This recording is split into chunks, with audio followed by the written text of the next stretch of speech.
you spill everywhere on me.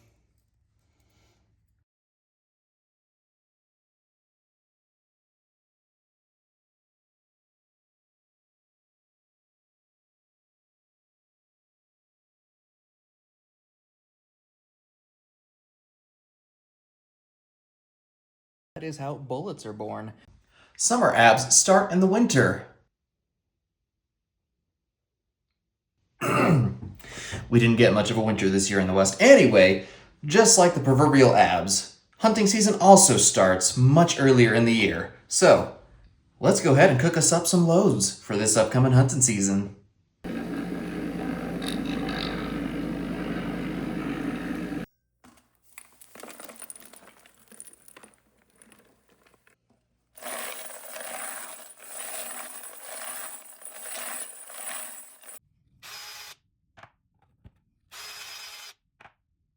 Now that is a beautiful set of 40 polished clean and primer pocket cleaned 270.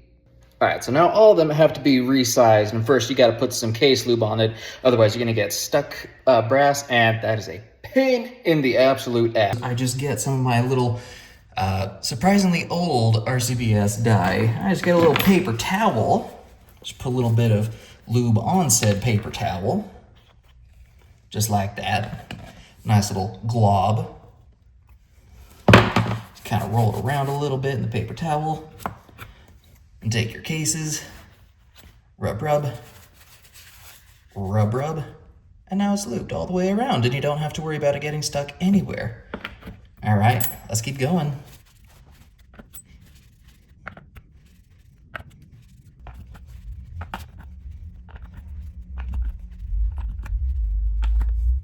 All right, now that your carpal tunnel is activated and warmed up, we have to resize all the brass because in case you've forgotten.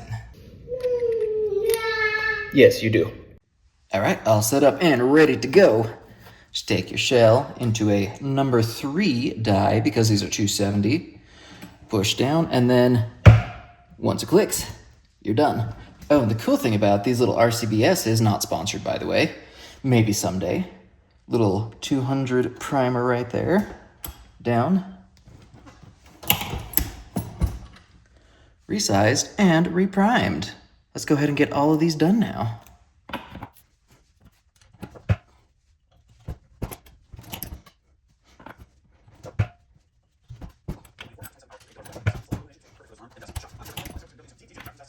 Beware, sometimes you will get little primers that stick out just a little bit too proud, so make sure you push those back in before you actually use them.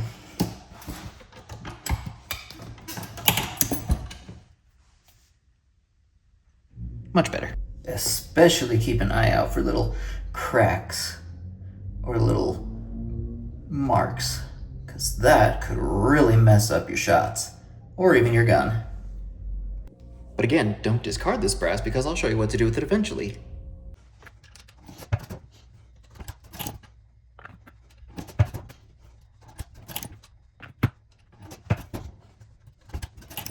All right, there we go. 40 resized and reprimed pieces of brass. As a reloader, there is one very non-negotiable tool you must have. A good set of calipers, especially if you're going to be reloading brass more than once. Brass expands whenever you shoot it, so your case is going to get a little bit longer, so you're going to need to trim it down at some point.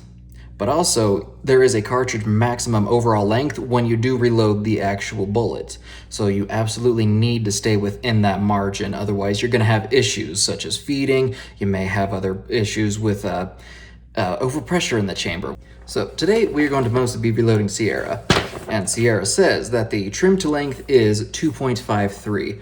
So that is what we'll be looking for today. So we set our calipers to 0. We'll take one cartridge. All right, let's see what we're working with. Okay, so it is close, so 2.5375. Prior to this video, I did set it up exactly to where I needed it. So bullet goes in, spin just a little bit, spin, spin, spin until that's nice and tight. Trim, trim, trim until no more little brass pieces fall off. Or rather, until this bottoms out. right, let us check one more time. Okay, there we go. So we got 2.5260. So we are in the money. Some very sad news. I found more cracks in all of those, so they can't be reloaded. Look at all of that beautiful resized and completely fresh looking brass. Unfortunately, those also had cracks, so we are not going to be able to use them. But we can move on to the next step.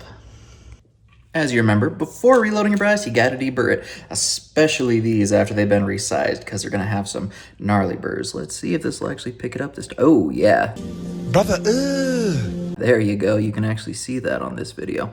But that has to be gone, so chamfer on the inside, just until you can feel that resistance gone and it's nice and smooth. So that's good. And then outside, squeaky, squeaky. That looks great right there. So let's go ahead and do that to all of them and reactivate carpal tunnel syndrome.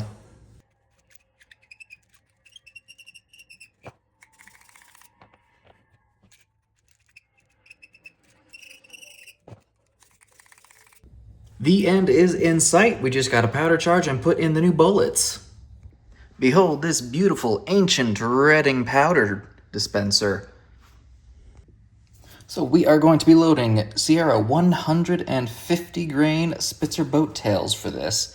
So as I said, we are going to first let some powder out, and then we're going to use that Hornady scale to make sure we actually have the correct powder charge. Don't you spill everywhere on me. All right.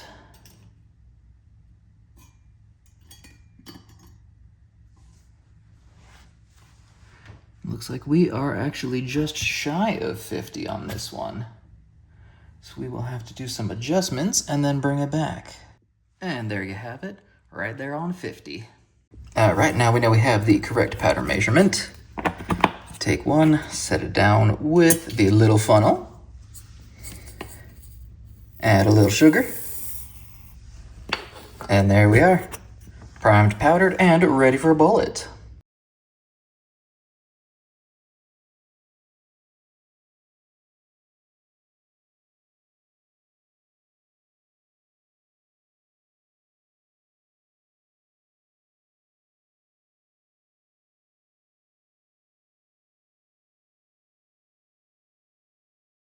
All of these have been primed. These ones are for the 130 grains, these one for the 150 grain Sierras, which means we now get to finally seat the bullets and we will be done.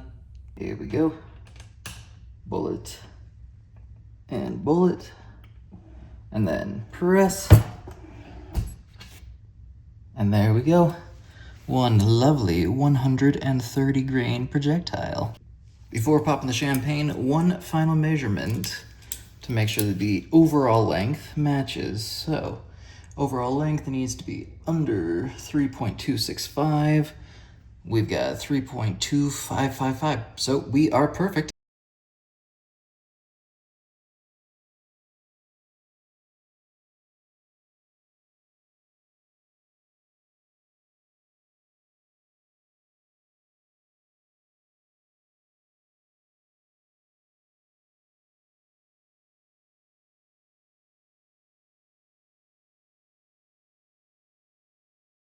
And now for the 150s.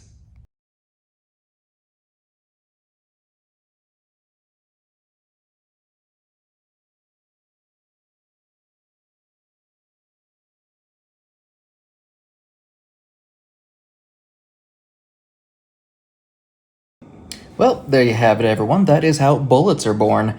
One quick final tip. Make sure to mark which bullets are which so you don't get confused when you go out to the range. Join us next week because we'll be firing these and then some other 130s that I've loaded with Varget. So we'll kind of see the difference, see which ones work better, and which ones will be hunting with me this year. So until we meet again, adios.